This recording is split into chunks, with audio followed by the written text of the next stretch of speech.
నమస్తే, welcome to DTV news. ముందుగా headlines. విజయవాడలో FICCI national executive committee meeting 2025 పాల్గొన్న ముఖ్యమంత్రి నారా చంద్రబాబు నాయుడు.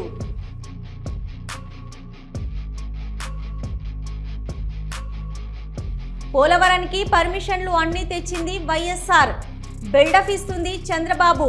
మాజీ మంత్రి బుగ్గన రాజేంద్రనాథ్ రెడ్డి విసురులు. వైఎస్ఆర్సీపీ అధినేత వైఎస్ జగన్ అధ్యక్షతన పార్టీ విస్తృత స్థాయి సమావేశానికి హాజరైన సీనియర్ నాయకులు. బీసీ సంక్షేమ శాఖ ఆధ్వర్యంలో హెచ్ఎండిఏ గ్రౌండ్లో బీసీ కులవృత్తుల వస్తు ప్రదర్శన ప్రారంభించిన సీఎం భట్టి విక్రమార్క సహచర మంత్రులు. మాదక ద్రవ్య దుర్వినియోగం మరియు అక్రమ రవాణా వ్యతిరేక అంతర్జాతీయ దినోత్సవం పాల్గొన్న మంత్రి పొన్నం.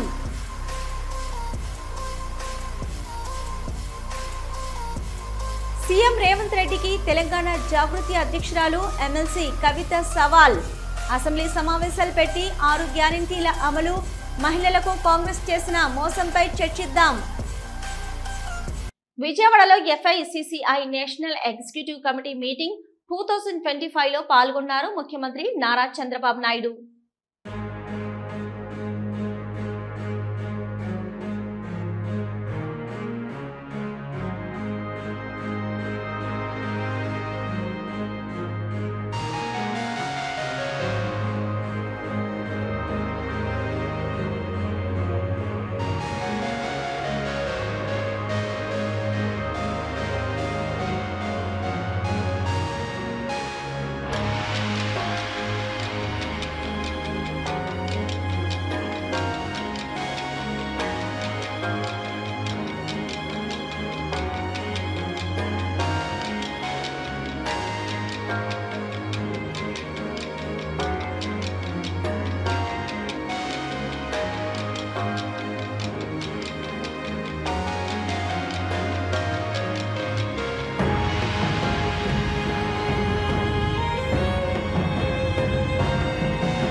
పనికి పర్మిషన్లు అన్ని తెచ్చింది వైఎస్ఆర్. అయితే నారా చంద్రబాబు నాయుడు మాత్రం పోలవరం మొత్తం తానే కడుతున్నట్టు బిల్డప్ ఇస్తున్నాడని మాజీ మంత్రి బుగ్గన రాజేంద్రనాథ్ రెడ్డి విమర్శించారు. ఇప్పుడు 2348 కోట్లు వచ్చింది. 2348 కోట్లు వస్తే వీళ్ళు ఏం చేసినారు? అక్టోబర్ 9 వస్తే జనవరి 12, 2025 వరకు ఆ డబ్బులు ఒక ప్రత్యేకమైన అకౌంట్లో పెట్టమన్నారు. కేంద్రం ఏమనిందంటే మీరు వాడుకోకూడదు, ఇది కేవలం పోలవరంకే, ఇది మీరు ఒక ప్రత్యేకమైన సింగిల్ నోడల్ ఏజెన్సీ అంటారు, దాన్ని SNA అంటారు. అంటే ఒక ప్రత్యేకమైన అకౌంట్ ఓన్లీ ఆ పనికి మాత్రమే దాంట్లో పెట్టాలంటే వీళ్ళు ఏం చేసినారు? పెట్టకుండా వాడుకుంటే కేంద్ర జలవనరుల శాఖ జలశక్తి వాళ్ళు కోప్పడి చాలా కోపంగా ఉంటే అప్పుడు చివరకు ఎట్టకేలకు జనవరి 12, 2025 అంటే అక్టోబర్ నుంచి నవంబర్, డిసెంబర్, జనవరి ఇంచుమించు 3 నెలల తర్వాత అప్పుడు తీసుకొచ్చి అకౌంట్లో పెడతారు. శవాల మీద రాజకీయ పబ్బం గడుపుకునే అరాచక పార్టీ వైసీపీ అని ఎమ్మెల్సీ ఆళ్లపట్టి రాజేంద్ర ప్రసాద్ ఘాటు విమర్శలు చేశారు.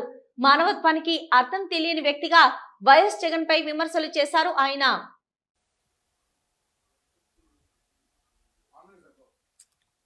అందరికీ నమస్కారం. జగన్మోహన్ రెడ్డి గారి పరామర్శలు, పర్యటనలు ఎందుకు చేస్తున్నారో ఎవరికి అర్థం కానటువంటి పరామర్శలుగా మిగిలిపోతా ఉన్నాయి. మనిషి అనేవాడికి ఎంతో కొంత జ్ఞానంతో జీవనం కొనసాగిస్తూ ఉంటాం. అందుట్లో ప్రజలతో ఉండేవాళ్ళం, రాజకీయాలతో ఉండేవాళ్ళం, ప్రజల పక్షాన ఉన్నాము అని అనుకునే నాయకులకి మాత్రం కొన్ని అంశాల్లో, మరి ముఖ్యంగా జగన్మోహన్ రెడ్డి గారు లాంటి వారు కొన్ని సూత్రాలు పాటించాల్సిన అవసరం ఉందని చెప్పి నేను అనుకుంటా ఉన్నా. వైఎస్ఆర్సీపీ అధినేత వైఎస్ జగన్ అధ్యక్షతన పార్టీ విస్తృత స్థాయి సమావేశం జరిగింది. ఈ సమావేశంలో సీనియర్ నేతలు Botsa Satyanarayana, Peddireddy Ramachandra Reddy, Buggana Rajendranath, party state coordinator Sajjala Ramakrishna Reddy, party ఎమ్మెల్యేలు, ఎమ్మెల్సీలు, పార్లమెంటు, అసెంబ్లీ నియోజకవర్గాల సమన్వయకర్తలు, పార్లమెంటు నియోజకవర్గాల పరిశీలకులు, జిల్లా అధ్యక్షులతో పాటు రీజనల్ కోఆర్డినేటర్లు పాల్గొన్నారు. సహా పార్టీ ముఖ్య నేతలు ఉన్నారు.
బీసీ సంక్షేమ శాఖ ఆధ్వర్యంలో పెద్ద అంబేద్కర్ విగ్రహం వద్ద HMDA గ్రౌండ్ బీసీ కులవృత్తుల వస్తు ప్రదర్శనశాలను డిప్యూటీ సీఎం పట్టి విక్రమార్క సహచర మంత్రులు వాకాటి శ్రీహరి, అడ్లూరి లక్ష్మణ్ కుమార్ తో కలిసి ప్రారంభించారు మంత్రి పొన్నం ప్రభాకర్.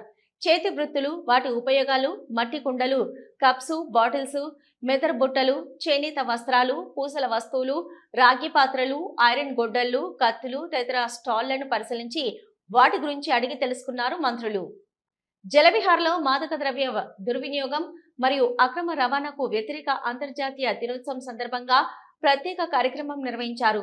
కార్యక్రమానికి మంత్రి అడ్లూరి లక్ష్మణ్, మంత్రి పొన్నం, ప్రభుత్వ whip Beerla Ilaiah, GHMC mayor Gadwal Vijayalakshmi, Telangana anti narcotics bureau director general Anitha Ramachandran IAS, Shailaja IAS, Hyderabad CP CV Anand, Rachakonda CP Sudheer Babu, hero Nikhil పాల్గొని మాదక ద్రవ్య దుర్వినియోగం మరియు అక్రమ రవాణాకు వ్యతిరేకంగా మాట్లాడారు. సీఎం రేవంత్ రెడ్డికి తెలంగాణ జాగృతి అధ్యక్షురాలు ఎమ్మెల్సీ కవిత సవాల్ విసిరారు. అసెంబ్లీ సమావేశాలు పెట్టి 6 గ్యారంటీల అమలు, మహిళలకు కాంగ్రెస్ చేసిన మోసంపై చర్చిద్దాం. రేవంత్ రెడ్డి చంద్రబాబును పిలిచి హైదరాబాద్ బిర్యానీ పెట్టి గోదావరి నీళ్లను గిఫ్ట్ గా ఇచ్చారు. 2016లో పోలవరం, బనకచర్ల అంశమే లేదు. రేవంత్ రెడ్డికి అబద్ధాలాడడం అలవాటైందని ఆరోపించారు. గ్యారంటీలు అమలు చేయకుండా ప్రజల దృష్టిని మళ్లించడం సరికాదు. అసెంబ్లీ పెడదాం. 6 గ్యారంటీల అమలు, మహిళలను మోసం చేసిన దానిపై చర్చిద్దాం. కేసీఆర్ దమ్మెంత అన్నది ఒరిజినల్ కాంగ్రెస్ పార్టీకి తెలుసు కాబట్టే తెలంగాణ వచ్చింది కాబట్టే ఇవాళ రేవంత్ రెడ్డి ముఖ్యమంత్రి అయ్యారు. అది మర్చిపోయి రేవంత్ రెడ్డి మాట్లాడడం బాధాకరం. రేవంత్ రెడ్డి హుందాగా వ్యవహరించాలి. కేసీఆర్ కళ్ళలో కూడా తెలంగాణకు నష్టం చేయరు. బీసీలకు 42% రిజర్వేషన్లు కల్పించకుండా ఎన్నికలకు వెళ్తే కాంగ్రెస్ పార్టీని ప్రజలు క్షమించరని అన్నారు. ఏదైతే మీరు వాగ్దానాలు చేశారో, ముఖ్యంగా వృద్ధులకు 2000 ఉన్న పెన్షన్ 4000 చేస్తామన్నారు. వికలాంగులకు 4000 ఉన్న పెన్షన్ 6000 చేస్తామని చెప్పింది. మహిళలందరికీ కూడా నెలకు 2500 రూపాయలు ఇస్తామని చెప్పింది. ఇట్లా మీరు అనేకమైనటువంటి వాగ్దానాలు చేసిండ్రు. కానీ 18 నెలలు అవుతున్నా కూడా ఆ వాగ్దానాలు పూర్తి చేసే దిశగా మీరు ఆలోచన చేస్తలేరు. కాంగ్రెస్ ప్రభుత్వాన్ని వాళ్ళు నేను డిమాండ్ చేసేది ఒకటే, మేము ఇవాళ తెలంగాణ ప్రజలు, ముఖ్యంగా తెలంగాణ మహిళలు, సోనియా గాంధీ గారు గ్యారంటీ కార్డులు సంతకం పెట్టి ఇంటింటికి పంచిండ్రు, పేపర్లలో వేసిండ్రు, ఫ్రంట్ పేజీలలో అడ్వర్టైజ్మెంట్ వేసిండ్రు.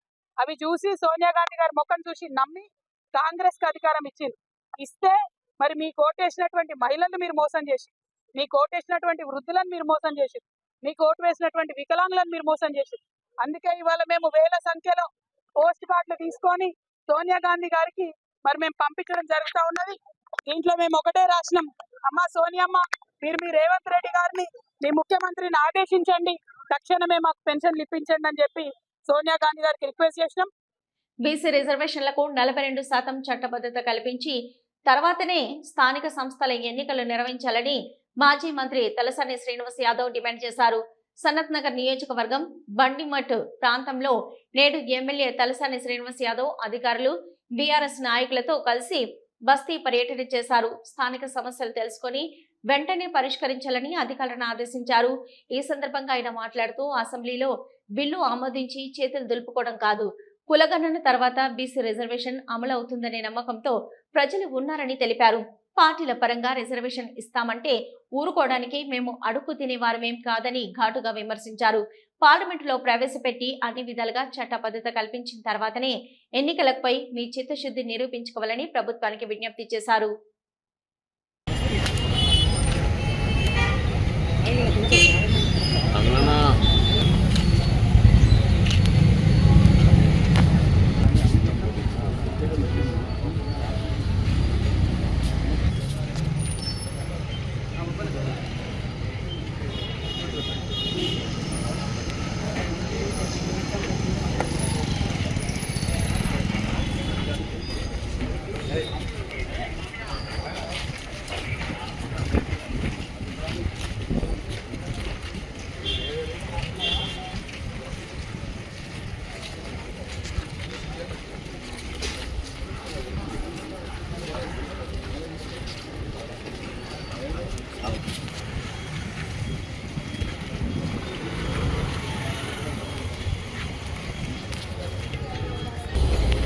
అదేవిధంగా మన క్యాబినెట్లో కూడా ఏదో విషయంగా మాట్లాడేది. బీసీ రిజర్వేషన్ కులగణన జరిగిన తర్వాత బీసీ రిజర్వేషన్ 42% అఫీషియల్గా వచ్చిన తర్వాతనే ఎలక్షన్ పోవాలని చెప్పి మా ప్రధానమైనటువంటి నిర్ణయం. పార్టీల పరంగా మేము 42% ఇస్తామంటే కుదరదు. ఎందుకంటే ఈ రాష్ట్రంలో బీసీ సమాజం ఎప్పటి నుంచో దీర్ఘకాలికంగా ఉన్నటువంటి ఆ ఇష్యూ ఇప్పుడు సాల్వ్ అవుతుంది అనేటువంటి ఒక నమ్మకంతో ఉన్నది. ఏదో అసెంబ్లీలో కూడా నేను చెప్పిన తూతూ మాత్రంగా తీర్మానం చేసి ఢిల్లీకి పంపించేసి మా చేతులు పెట్టుకుంటే కుదరదు అని చెప్పి నేను ఆ రోజు చెప్పిన సేమ్ అదే జరుగుతుంది. తిరుపతిలో లింగ నిర్ధారణ పరీక్షలు గుట్టు చప్పుడు కాకుండా నడుస్తున్నాయి. ఓ ప్రైవేట్ స్కానింగ్ సెంటర్ ఆధ్వర్యంలో స్టే హోమ్ లో చట్ట విరుద్ధమైన పనులు కొందరు ప్రైవేట్ డాక్టర్లు చేస్తున్నారు. తిరుపతిలో కొత్తగా స్టే హోమ్ లో గుట్టు చప్పుడు కాకుండా లింగ నిర్ధారణ పరీక్షలు జరిపినట్లు సమాచారం. గ్రామీణ ప్రాంతాల నుండి వచ్చే గర్భిణీలకు రహస్యంగా లింగ నిర్ధారణ పరీక్షలు నిర్వహించారు. సమాచారం తెలిసి స్టే హోమ్ పై జిల్లా వైద్య ఆరోగ్య శాఖ అధికారులు దాడి చేశారు. లింగ నిర్ధారణ పరీక్షకు వినియోగించే స్కానింగ్ పరికరాలను సీజ్ చేశారు.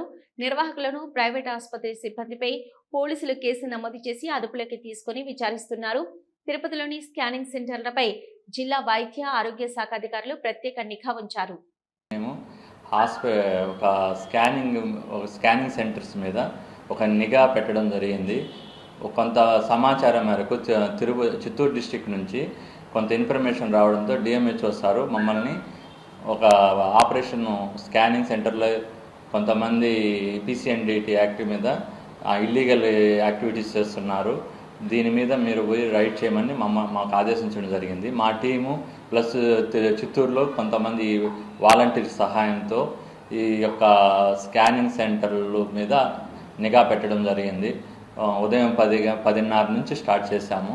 11:30కి ఒక స్కానింగ్ సెంటర్ నందు స్కానింగ్ మిషన్ పోర్టబుల్ స్కానింగ్ మిషన్ని ఒక ప్లేస్ నుంచి ఇంకో ప్లేస్కి వెళ్ళి అక్కడ ఒక హోమ్ స్టేలో స్కాన్ చేయడం జరిగింది. ఒక అనాథరైజ్డ్ పర్సన్, ఒక ఇంటర్మీడియట్ చదివిన ఒక లేడీ, తను ఒక టీమ్ లాగా ఏర్పడి కొంతమంది ప్రైవేట్ ప్రాక్టీషనర్స్ టీమ్ లాగా ఏర్పడి వేరే చోట్ల నుంచి వేరే ప్లేసుల నుంచి ఈ ప్రెగ్నెన్సీ లేడీస్ని తీసుకొని వచ్చి మేల్ ఆర్ ఫిమేల్ బేబీస్ని ఎక్స్పోజ్ చేసేయడంలో ఆమె వంతు సహకరిస్తుంది. మేము ఆమెతో ఫోన్లో మాట్లాడగా ఆమె ఈ వృత్తి నేను ఒక స్కాన్ సెంటర్లో 8 years పనిచేస్తాను, నాకు ఇదే అనుభవం ఉంది, నాకు ఇంకొక మార్గం లేదు కాబట్టి నేను ఇదే చేసుకుంటాను అనేసి కూడా వాయిస్ రికార్డింగ్ కూడా చేశాము. అంటే ఇలాంటి వాటిని అరికట్టాలనేసి మేము డిఎంహెచ్ఓ సార్ కూడా మా డిస్కషన్లో చెప్పడం జరిగింది. మున్నేరు రిటైనింగ్ వాల్ నిర్మాణ పనుల పురోగతి, భూ నిర్వాసితులకు పోలేపల్లి వద్ద కేటాయించనున్న ప్రభుత్వ స్థలాన్ని క్షేత్రస్థాయిలో పరిశీలించిన జిల్లా కలెక్టర్ అనుదీప్, దురిశెట్టి, కరుణగిరి, రాజీవ్ గృహకల్ప పోలేపల్లి వద్ద క్షేత్రస్థాయిలో పరిశీలించారు. రిటైనింగ్ వాలు, డ్రైను, ఇక రోడ్డు నిర్మాణాలు, పరిహారం, భూమి అభివృద్ధి పనుల గురించి అధికారులను అడిగి తెలుసుకున్నారు. మున్నేరు నదికి ఇరువైపులా 8.5 కిలోమీటర్ల చొప్పున మొత్తం 17 కిలోమీటర్లు రిటైనింగ్ వాల్ నిర్మాణం చేపట్టవలసి ఉందని, దీనికోసం 138 ఎకరాల పట్టా భూమి సేకరించవలసి ఉందని తెలిపారు. ప్రభుత్వ భూమి అభ్యంతరం లేని చోట్ల పనులు జరుగుతున్నాయని, పోలేపల్లి రెవెన్యూ గ్రామంలో అందుబాటులో ఉన్న నాగార్జున సాగర్ ప్రాజెక్టు 300 ఎకరాల ప్రభుత్వ భూమిని అన్ని విధాల అభివృద్ధి చేసి భూ నిర్వాసితులకు పరిహారంగా అందించాలని, ఇప్పటి వరకు 70 ఎకరాల వరకు భూములు ఇవ్వడానికి పట్టాదారులు ఒప్పుకున్నట్లు మిగతా వారితో చర్చలు జరిపి ఒప్పించాలని కలెక్టర్ ఆదేశించారు. సత్తుపల్లి పట్టణంలో కాకర్లపల్లి రోడ్లో ఉన్న నారాయణ విద్యా సంస్థలో అనుమతి లేకుండా పాఠ్య పుస్తకాలు, నైట్ డ్రెస్సులు, యూనిఫామ్స్ విక్రయిస్తున్నారని సమాచారం తెలుసుకున్న ఏఐఎస్ఎఫ్ విద్యార్థి సంఘం నాయకులు నారాయణ విద్యా సంస్థల యొక్క గోడౌన్ వద్దకు వెళ్లి ఆందోళన చేపట్టారు.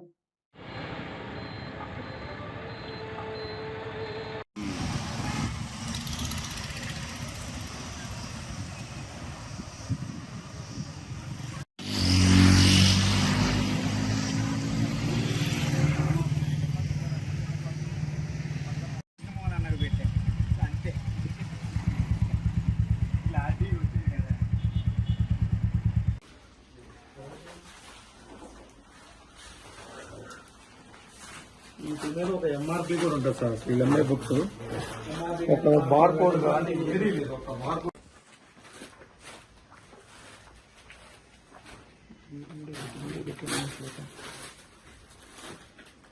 సీజ్ చేయాలి నారాయణగూడాన్ని వెంటనే, సీజ్ చేయాలి నారాయణగూడాన్ని వెంటనే, సిగ్గు పుస్తకాలతో వ్యాపారం చేయటం, సిగ్గు పుస్తకాలతో వ్యాపారం చేయటం, సీజ్ చేయాలి నారాయణగూడాన్ని వెంటనే. బ్రాండ్ వేసుకున్నారు కదా, ఇట్లా అమ్మడానికి నామ్స్ లేదా? నామ్స్ లేవండి, నామ్స్ లేకుండా ఇష్టానుసారంగా లక్షలాది రూపాయలు. లోయర్లు కూడా అమ్ముతున్నారండి, లోయర్లు కూడా బయట దొరకాయి.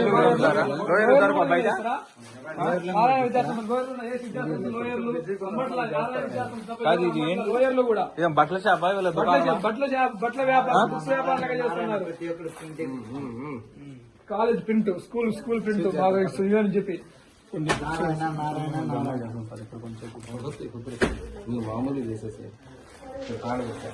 బ్రాండ్ వేసుకున్నారు కదా, ఇట్లా అమ్మడానికి నామ్స్ లేదా? నామ్స్ లేవండి, నామ్స్ లేకుండా ఇష్టానుసారంగా లక్షలాది రూపాయలు. లోయర్లు కూడా అమ్ముతున్నారండి, లోయర్లు కూడా బయట దొరకాయి.